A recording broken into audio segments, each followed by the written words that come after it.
할렐루야. 감사합니다. 오늘 저는 새로운 피조물이라는 제목으로 은혜 나누고자 합니다. 먼저 하나님 말씀을 읽어볼게요. 시작.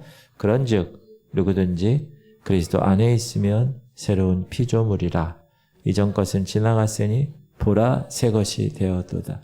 여러분이 오늘 이 말씀을 통해서 정확한 여러분의 위치를 점검하실 수 있기를 바랍니다. 오늘 본문은 아주 짧은 말씀입니다. 우리가 이거 한번 우리 월 성경 암송 구절을 했나요?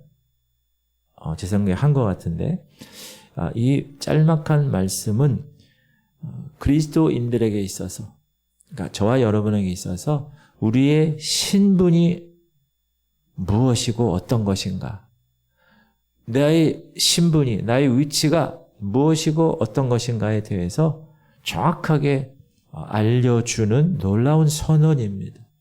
누구든지 그리스도 안에 있으면 새로운 피조물이다. 이전 것은 지나갔으니 보라 새 것이 되었도다. 오늘 본문은 그리스도 안에 있으면 누구든지 새로운 피조물이 된다고 말씀하고 있습니다.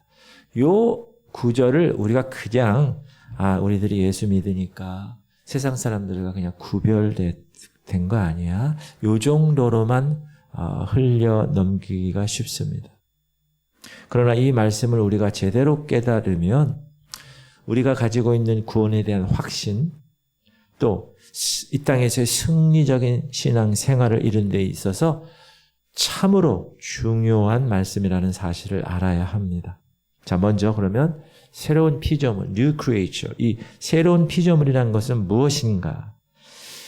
새로운 피조물이라는 것은 new, 새로운이라는 것은 아직까지 존재하지 않았던 새로운 존재라는 거죠. 새로운 생명체. 아직까지 없었던 것이 새롭게 탄생된 것을 의미합니다. 그러면 기존의 창조물이 있었다는 거죠. 기존의 창조물은 뭡니까? 지금 이 세상에 존재하고 있는 모든 피조물이 기존의 창조물입니다. 이 피조물은 언제 누가 만드셨죠? 천지 창조 때 하나님이 6일 동안 창조 역사를 통해서 이 세상에 태어난 것들입니다. 다. 공중에 나는 새, 바다의 고기들, 땅 위에 서식하고 있는 각종 동물들, 식물들, 그리고 하나님의 형상으로 지음받은 인간에 이르기까지 이 모두가 하나님의 6일간의 창조 세계 속에 있는 기존의 피조물들입니다. 그러면 이 기존의 피조물들은 어떤 운명을 지금 살아가고 있습니까? 인간의 죄 때문에 피조물조차도 저주를 받았어요. 인간의 죄 때문에 모든 기존의 창조물들은 저주를 받았다는 것. 하나님의 심판을 받았고 이제 최후의 불타 소멸돼 버릴 운명을 가지고 지금 존재하고 있다라는 사실을 우리가 알아야 합니다. 하나님은 이미 우리들에게 하나님의 말씀을 통해서 기존에 창조된 이 창조물들의 운명을 말씀하셨습니다. 자, 스바냐서에 보면 지상에 존재하고 있는 모든 피조물들은 멸망을 하게 된다라고 나와 있어요. 시작. 여호와께서 이르시되 내가 땅 위의 모든 것을 진멸하리라. 내가 사람과 짐승을 진멸하고 공중의 새와 바다의 고기와 거치게 하는 것과 악인들을 아울러 진멸할 것이라. 내가 사람을 땅 위에서 멸절하리라. 나 여호와의 말이니라. 이미 구약 스바냐서에 그렇게 모든 기존의 피조물들은 다 멸망받을 거라고 말씀하고 있다는. 계시록에서도 16장에 보면 지구가 세 갈래로 갈라지고 세계 만국의 모든 조성이 다 일시에 무너지고 섬도 사라지고 산악도 간데 없는 지구의 종말이 올 것이다. 읽을까요? 시작. 번개와 음성들과 우레소리가 있고 또 큰 지진이 있어. 얼마나 큰지 사람이 땅에 있어 온 이래로 이같이 큰 지진이 없었더라. 큰 성이 세 갈래로 갈라지고 만국의 성들도 무너지니 큰 성 바벨론이 하나님 앞에 기억되신 바 되어 그의 맹렬한 진노의 포도주 잔을 받음에 각 섬도 없어지고 산악도 간데 없더라. 이게 멸망의 순간이에요. 누가요? 기존의 창조물들, 기존의 피조물들이 그렇다. 베드로 사도도 이렇게 얘기합니다. 시작. 그러나 주의 날이 도둑같이 오리니 그날에는 하늘이 큰 소리로 떠나가고 물질이 뜨거운 불에 풀어지고 땅과 그 중에 있는 모든 일이 드러나리로다. 이 모든 것이 이렇게 풀어지리니 너희가 어떠한 사람이 되어야 마땅하냐. 거룩한 행실과 경건함으로 하나님의 날이 임하기를 바라보고 간절히 사모하라. 그날에 하늘이 불에 타서 풀어지고 물질이 뜨거운 불에 녹아지려니와. 우리가 주일날 노아 홍수에 관해서 공부하잖아요. 원래 이 지구는 처음에 창조할 때 너무나 아름답게 창조되었었어요. 근데 노아 홍수로 인해서 지구에 대격변이 일어납니다. 그런데 나중에 주의 날에 베드로 후서를 보면 모든 것들이 다 뜨거운 불에 풀어진다는 거예요. 그리고 나서 어떻게 되죠? 천년왕국이 이 땅에 이루어지는 거예요. 제 생각은 노아 홍수의 그 대격변이 다시 한번 불로써, 이제 물이 아니라 불로써 이루어질 것이고, 이 땅에 그 주의 날에 그 이루어지는 것을 통해서 이제 원래 그 잃어버린 낙원이 복원되는 낙원으로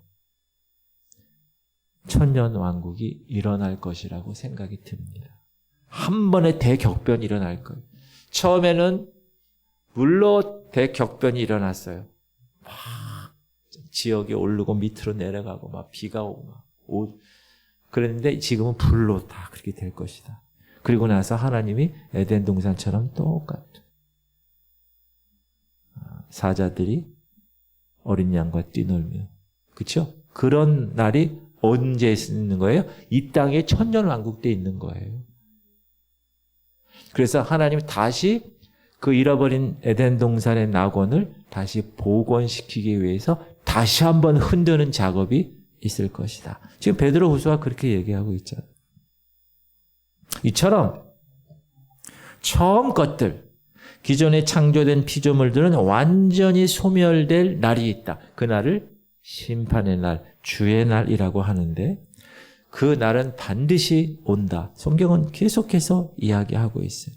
그런데 말입니다.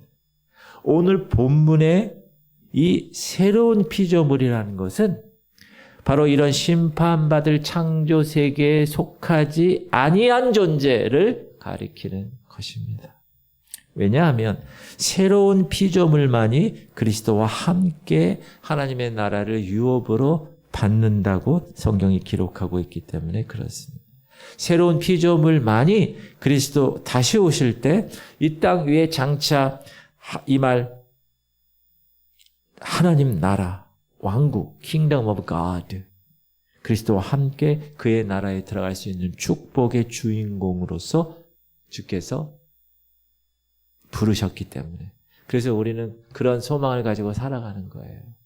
너무 귀한 소망 아닙니까? 그러면 새롭게 태어난다는 말의 뜻은 뭘까? 새롭게 태어난다는 이 말은 여러분 이 문제를 생각하려면 밤에 예수님 찾아온 누구? 니고데모의 경우를 살펴봐야 합니다. 예수님으로부터 거듭남에 관한 새로운 진리를 들은 주인공. 누구죠? 니고데모. 이 니고데모는 유대인의 선생님입니다. 그러니까 모든 율법을 다 알고 있는 사람. 유명한 관원. 위치적으로도 세상적으로도 놀라운 학식이 풍부한 사람. 그 사람이 예수님을 밤에 찾아왔고 예수님을 뵙고는 예수님을 칭찬하지요. 자, 그가 밤에 예수께 와서 이르되 라삐여 우리가 당신은 하나님께로부터 오신 선생인 줄 아나이다. 하나님이 함께 하시지 아니하면 당신이 행하시는 이 표적을 아무도 알 수 없습니다. 그러니까 니고데모는 예수 그리스도의 그 모든 사역을 딱 지켜보면서 야, 이거는 아무나 할 수 있는 일이 아닌데.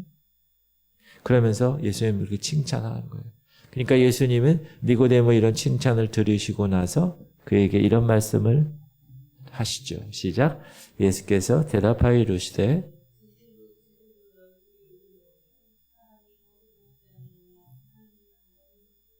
사람이 거듭나지 아니하면 하나님의 나라를 볼 수 없다. 이 니고데모 입장에서는 충격적인 말이었어요. 하나님의 나라를 볼 수 없어요. 거듭나지 아니하면 내 귀 잘못 들었나? 이해할 수 없는데 예수님에게 질문하죠. 그 유명한 질문. 시작.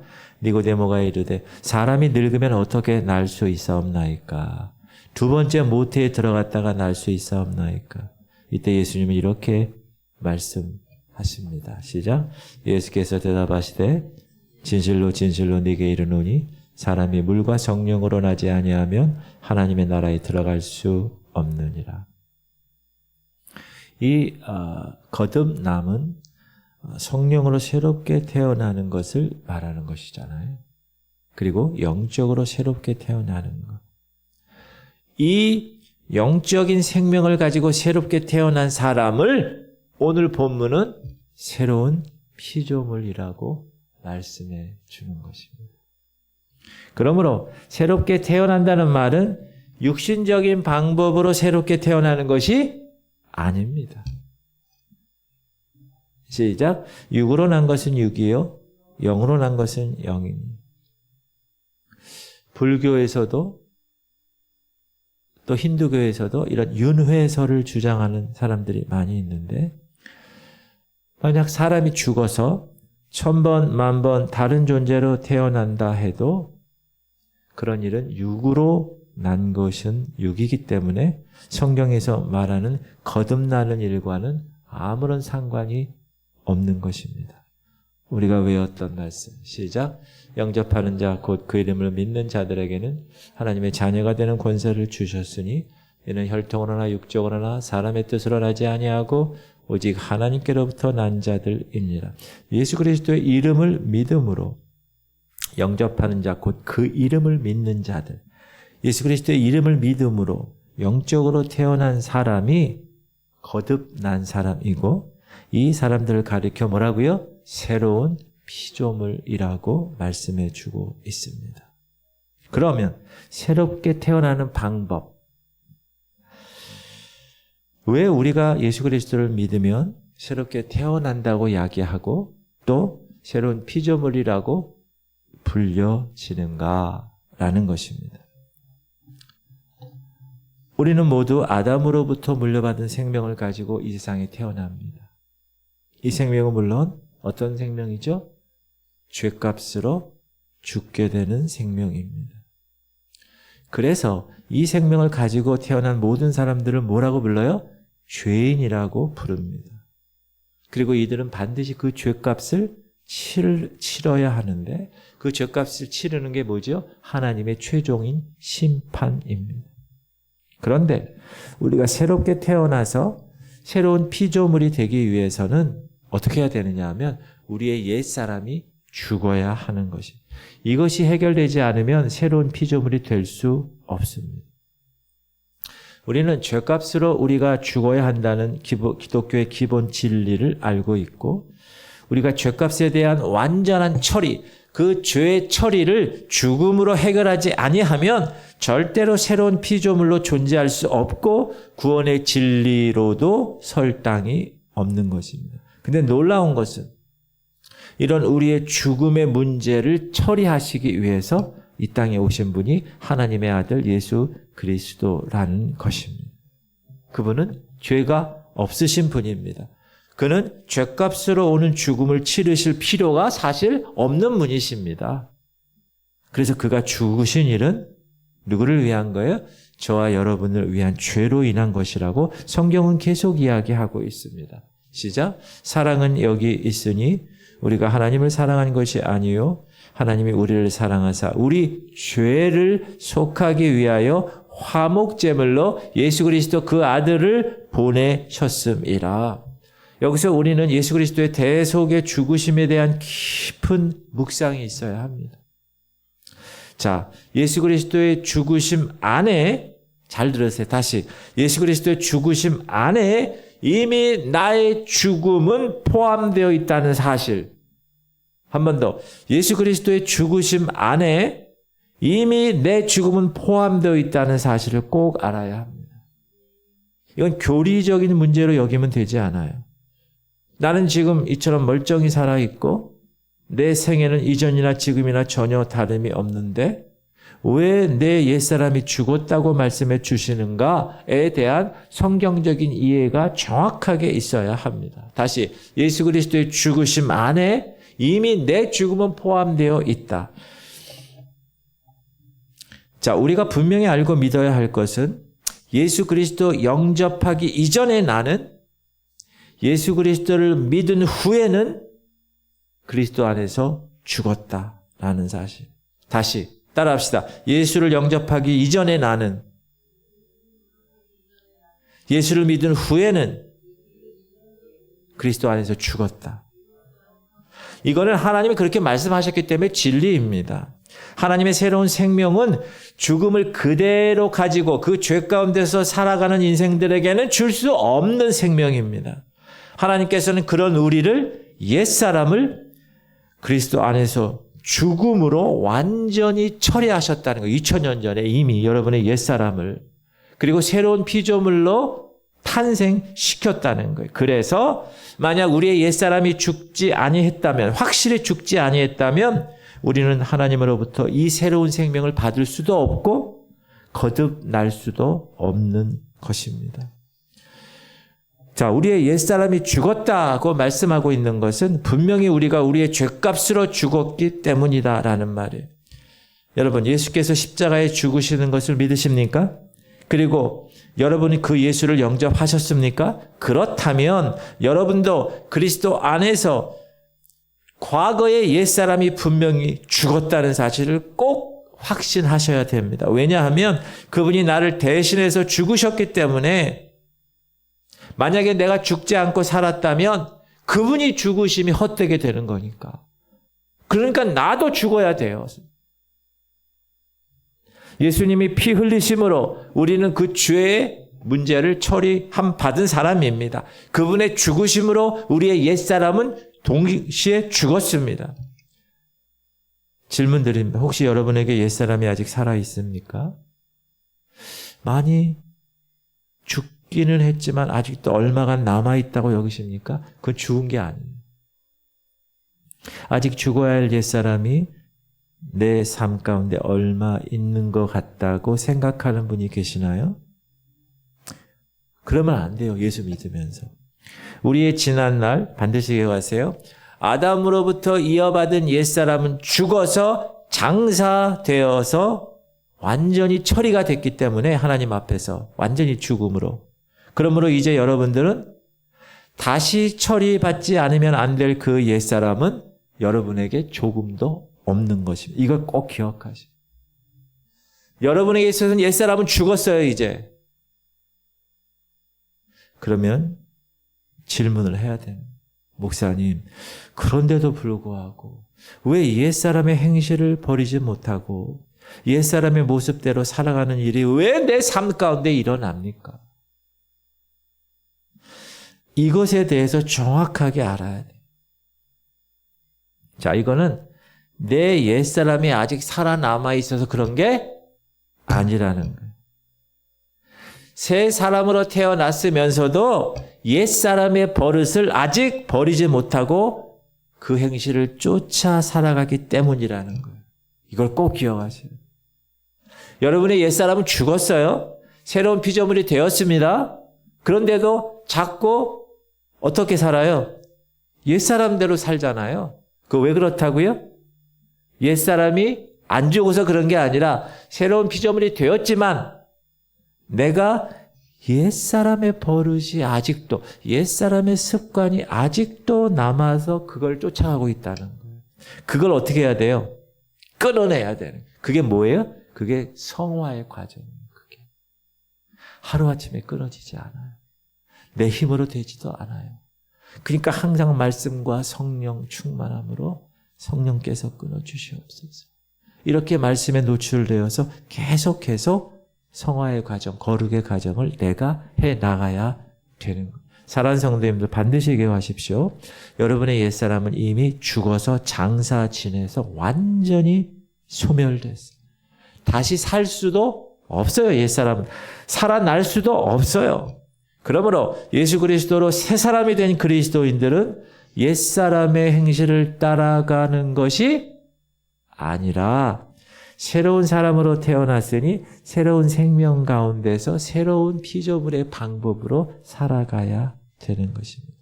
근데 이 원칙을 무시하고 옛사람의 행실이 자꾸 끌려서 그 일을 하게 되면 문제가 생기는 거예요. 새 사람은 새로운 영으로 살아가는 사람입니다. 다시 말하면 새롭게 태어난 그리스도인들은 하나님의 말씀으로 살아가는 사람들입니다. 그러려면 어떻게 해요, 여러분? 말씀을 알아야지. 예배에 매번 나와서 강단에서 선포되는 말씀을 듣고 이런 거였구나. 공동체 성경을 읽고 아멘. 또 큐티를 하면서 계속해서 하나님의 말씀을 알아가야지. 그렇지 않으면 어떻게 돼요? 자꾸 지난날 생활하던 방식대로 육신의 생각대로 살아가면 이 새로운 피조물에서의 새 생활에 적응이 안 되기 때문에 실패가 찾아오고 어려움이 가중되고 하나님 손에 얻어맞는 것입니다. 사랑하는 성도님들, 주변을 잘 살펴보십시오. 우리 가운데 되는 일이 없고 얻어맞기에 분주하고 예수 믿는 일이 피곤한 사람들 모두 새 사람의 생활에 적응하지 못하고 옛 사람을 따라가느라고 사는 사람들의 모습이기 때문에 그런 거예요. 그러니까 여러분이 영적인 눈을 띄어져서 지금 내가 다른 사람은 신경 쓰지 않아도 되잖아요. 내가 지금 아직도 옛사람의 그 습관대로 살아가고 있는가 없는가를 말씀을 통하여서 계속 점검하셔야 되는 것입니다. 그러면 이처럼 주의 심판으로 이미 죽은 우리들이 지금 어떻게 살고 있느냐, 이 해답을 찾아야 됩니다. 근데 이 해답 역시 그리스도로부터 찾아내야 합니다. 왜냐하면 예수님이 이루신 모든 일이 다 우리들을 대신해서 하신 일이기 때문에 그렇습니다. 그래서 오늘 본문에서 그리스도 안이라는 말이 있는 것입니다. 예수 그리스도 안에 있으면 새로운 피조물이라는, 우리가 거듭남, 구원, 하나님 나라, 새로운 피조물, 이런 모든 성경적인 단어는 오직 그리스도 예수 안에서만 적용이 되는 겁니다. 왜? 예수님이 그 일을 이루셨기 때문에. 예수님은 분명히 우리 죄로 인해서 십자가에서 하나님의 심판을 받으셔 죽으셨습니다. 내가 죽어야 될 그 자리에 예수님이 죽으셨다는 거예요. 근데 그때 우리도 그리스도 안에서 내 옛사람이 죽었다는 거예요. 그걸 꼭 확신하고 사셔야 됩니다. 그러면 우리를 대신하여 죽으신 그 예수님이 어떻게 살아나셨어요? 옛날 지상에 살았던 그 모습 그대로 그런 옛사람으로 살아나셨나요? 아니에요.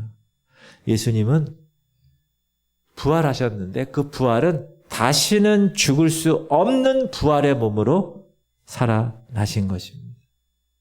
이제 이 생명은 다시는 죽을 수 없는 영원한 생명, 하나님의 생명이기 때문에 그렇습니다. 그런데 놀라운 것은 하나님은 이 부활의 새로운 부활체의 생명을 우리에게도 주셨다는 것. 예수를 부활케 하신 성령께서 우리의 심령 속에서 우리에게 이 생명으로 거듭나게 하신 것입니다. 그러므로 우리는 이 생명을 받았기 때문에 그래서 우리에게는 영생이 있고 부활이 보장되어 있음을 신뢰하며 살아가는 것입니다. 할렐루야. 물론 예수 믿는 사람들에게도 죽음이 있습니다. 병으로 죽기도 합니다. 송영교회에서 같이 사역했던 정말 젊은 장로님, 5, 6년생 돌아가셨어요. 예수님 잘 믿었는데도 폐암으로 돌아가셨어요. 또 노쇠해서 나이가 많아서 예수 믿는 사람도 죽잖아요. 그러나 그 죽음은 죄값으로 인한 죽음이 아니라 죄값의 죽음은 이미 그리스도 안에서 대가를 치렀다는 사실을 반드시 기억하시고, 그래서 이제 그리스도인들이 죽는다는 것은 어떻게 생각하셔야 되느냐? 이제 영적인 몸을 덧입기 위해서 부활의 씨로 심는 일이 우리가 죽는 일이다. 그렇게 생각하셔야 돼요. 부활의 씨로 심었어요. 근데 우리의 육체가 부활의 날, 신령한 몸으로 우리의 영을 덧입고 살아날 때, 언제 살아나요? 주님 다시 오시는 그날. 그래서 우리가 지금 그 부활의 씨를 심은 육체라는 거예요. 죽은 사람을 보고 그때 우리의 소망은 완성되고 그때 우리 하나님의 자녀된 완전한 신분의 사람으로 되고 하늘에서 영광스러운 삶을 살아가게 되는 것입니다. 그러니까 여러분 죽음을 어떻게 해야 돼요? 이제는 두려워할 필요가 없어요. 왜? 그 죽음으로 인하여 나는 이제 영적인 몸을 덧입기 위해서 부활의 씨로 심겨졌기 때문에, 그리고 그 심겨진 씨는, 부활의 씨는 이제 주님 다시 오시는 그날 부활체로 다시는 영원히 죽지 않는 그런 부활체로 이루어질 것을, 완전한 하나님의 자녀로 신분으로 완전한 구원을 성취하는 글로리피케이션, 영화의 순간에 도달하기 때문에 그런 것입니다. 그런 측면에서 요한복음 이 5장 24절 말씀 읽어볼게요. 시작. 내가 진실로 진실로 너희에게 이르노니 내 말을 듣고 또 나 보내신 이를 믿는 자는 영생을 얻었고 심판에 이르지 아니하나니 사망에서 생명으로 옮겼으니라. 이것을 그냥 선언적인 말씀으로만 이해하면 되지 않습니다. 이것은 실제적인 사건입니다. 지금 우리는 이 생명을 실제로 소유하고 있는 사람들입니다. 맞아요? 영생을 이미 얻었어요. 완료예요. 완료. 심판에 이르지 아니해요. 사망에서 생명으로 옮겨진 존재입니다. 그러므로 우리는 다시는 심판에 이르지 아니하니, 죄에 대한 심판은 단 한 번뿐입니다. 이 한 번의 심판으로 죄인은 영원히 지옥으로 이르게 됩니다. 그러나 우리는 이미 십자가에서 이 심판을 주님이 대신 받으셨기 때문에 그 심판이 우리에게 미치지 않는다는 거예요. 우리는 이 모든 일에 있어서 이미 자리가 옮겨진 사람들이에요. 어디서 어디로 옮겨졌습니까? 죄의 사람에서 의의 사람으로, 사단의 종에서 하나님의 자녀로, 지옥에서 천국으로, 사망에서 생명으로 옮겨진 사람입니다. 맞습니까? 그러므로 우리는 이제 어떤 일이 있어도 따라합시다. 되돌아갈 수 없는 사람입니다. 옆 사람하고 인사하세요. 우리는 되돌아갈 사람이 아닙니다. 우리는 되돌아갈 수 없는 사람입니다. 아직 옮겨지지 않은 상태라면 몰라도 이미 완전히 옮겨졌기 때문에 되돌아갈 수가 없는 사람이에요. 그렇게 사셔야 돼요. 어제 신학교 이 강의를 하는데 그 신학생 중에 이제 이 미장원 하시는 집사님이 한 분 계세요. 근데 하나님께서 자기를 영적으로 계속 다루신다는 것을 간증을 하더라고요. 미장원에 손님 오는 분들이 과거에 이제 이렇게 낯이 익은 교회에서 그런 분들인데 영적으로 막 공격을 하고 있다는. 그래서 선포기도 하고 열심히 영적 전쟁하면서 간증을 하더라고요. 그런 여러분들도 있는 그곳에서 하나님의 자녀로 이제 나는 사망에서 생명으로 옮긴 자야. 어찌 어둠의 영들이 나를 괴롭히냐 선포하면서 그렇게 하나님의 자녀로 살아가는 여러분 되시기를 주님의 이름으로 축복합니다. 우리는 뒤돌아갈 수 없는 사람. 자, 오늘 본문 한 번 더 읽겠습니다. 시작. 그런즉 누구든지 그리스도 안에 있으면 새로운 피조물. 이전 것은 지나갔으니 보라 새 것이니. 이전 것이 뭡니까? 아담으로부터 받은 유산, 죄악의 사람을 말합니다. 그리고 이 사람이 안고 있는 모든 저주스러운 것들, 그게 이전 것입니다. 이전 것은 이제는 이전 것이 되었을 뿐 아니라 다 지나갔다는. 여러분, 예전 것은 다 지나갔어요. 예전에 점집에 가서 점 보는 거 다 지나갔다니까. 이제는 옛 생활은 다 지나갔어요. 할렐루야. 우리는 이제 뒤돌아갈 수 없는 사람이에요. 죄가 나를 지배했을 때는 죄의 종으로 살아온 시대는 이미 지났어요. 우리는 예전에 죄에 팔려서 죄의 종이었어요. 그 결과 어떻게 해요? 종이니까 주인 죄 마귀가 시키는 대로, 죄가 시키는 대로 인생을 살아왔어요. 죄의 굴레에서 벗어날 길이 없었어요. 죄가 시키는 대로 그 죄에 얽매여서 하나님의 진노를 쌓는 생애를 살았어요. 그런데 우리에게 이제 아무거 한 것도 없는데 예수님이 그리스도 십자가를 통해서 우리를 죄값을 치르시고 사셨어요. 그분의 목숨값으로. 그래서 우리는 이제 이전 것은 완전히 지나갔어요.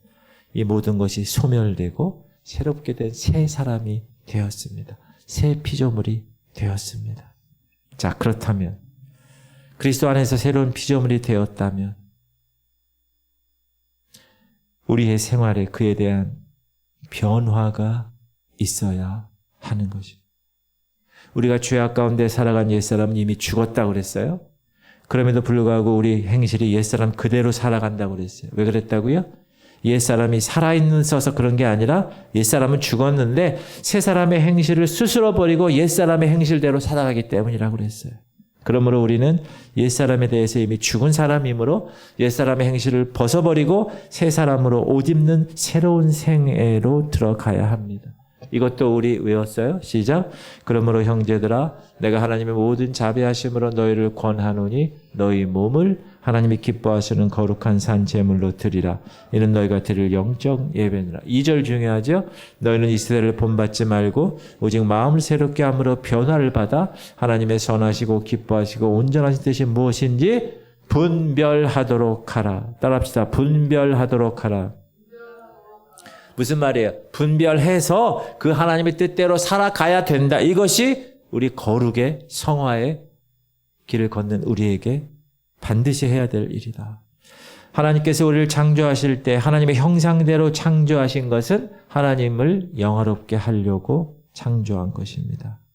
그리고 죄로 타락한 인간을 하나님께서 그리스도 안에서 새로운 피조물로 다시 재창조하신 목적도 죄로 인해 하나님과 원수된 자리에서 이제 새롭게 변화되어 하나님께 영광스럽게 해드리는 일을 회복하게 하시려고, 원래 하나님의 형상대로 회복하게 하시려고 그렇게 하신 것입니다. 그러므로 사랑하는 성도님들, 우리를 이처럼 사랑하시는 하나님께서는 저와 여러분에게 간절히 바라시는 소원이 하나 있습니다. 그것은 저와 여러분 생활에 나타나는 열매입니다. 하나님은 우리로 하나님을 향하여 열매를 맺게 하시려고 우리를 그 아들 예수 그리스도의 그 몸값, 그 귀한 값을 지불하시고 당신의 소유로 만드셨습니다. 그러므로 여러분의 생활 속에, 저의 생활 속에 하나님께 드릴 열매가 없다면 우리는 헛된 생애를 살아가고 있는 사람들 밖에 되지 않습니다. 사랑하는 성도님들, 그러므로 여러분은 이 시간 여러분들이 예수 그리스도로 말미암아 새로운 피조물이 된 사람인가 스스로 분별하는 지혜를 가지고, 그럼 그리스도 안에서 새로운 피조물이 되셨다는 그 믿음을 가지신다면 이제 옛사람이 요구하는 그 행실 잘라내고 새로운 생명의 능력 가운데서 하나님의 영광을 위해서 살아가실 수 있기를 주님의 이름으로 축복합니다. 바라기는 여러분의 생애가 새로운 피조물로서 부족함이 없는 인생의 또 하나의 열매를 맺어서 여러분을 이 교회에 심으신 하나님을 기쁘시게 해드릴 수 있는 주인공 되시기를 축복합니다. 우리 찬양하고 기도합시다. 또 하나의 열매를 바라시고 심으신 것을 꼭 기억하시고, 여러분이 이제 옛사람, 옛 생활을 다 끊어내셔야 돼요. 옛사람은 여러분 이미 죽었다고 그랬어요. 아, 내가 지금 옛사람의 열매가 나타나는 거 보니까 옛사람이 아직 안 죽었나 봐. 아니에요. 죽었다고 그래. 성경은 분명히. 그런데 자꾸 내가 이 하나님의 성령의 씨앗에 자꾸 물을 주고 자꾸 잘 자라게 해야 되는데 그렇지 않으니까 자꾸 옛사람의 습관이 나오고 그걸 끊어내야 돼. 그리고 하나님의 말씀에 열매를 맺어요. 주님, 나를 통해서 택하시고 이 땅에 심으신 이유는 또 하나의 열매를 주님이 바라시는 것임을 깨닫습니다. 오늘도 그 열매를 위해서 우리 교회가 존재하고 목사인 제가 존재하고 여러분이 존재하는 것을 깨닫고 우리 간절히 이 노래를 한번 찬양하겠습니다.